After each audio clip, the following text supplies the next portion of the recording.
How to install Windows 11 Pro. If you want to install Windows 11 Pro, it doesn't matter whether it is Windows 11 Professional, Windows 11 Home, or Office, or anything like that. The way to install those are pretty much the same. You will need the same installation file. So open your browser and just search for Windows 11 official download. Then you'll find the first link from Microsoft. When you go to that link, there are three ways to install Windows 11.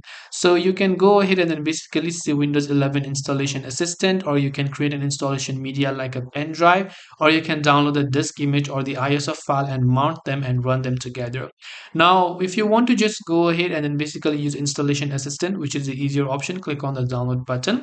An exe file will be downloaded on your computer, which you have to simply open up. And from here, you'll be able to choose the version of Windows that you would like to install and so on. Now, in my case, I'm already using the latest Windows 11, so you're seeing this option. But if you're on older versions, then you'll be able to find the option to choose a certain version of Windows and install them on your computer. So I hope this video helped you. If you have got any further questions, feel free to leave them down below. Thank you for watching and see you in the next video.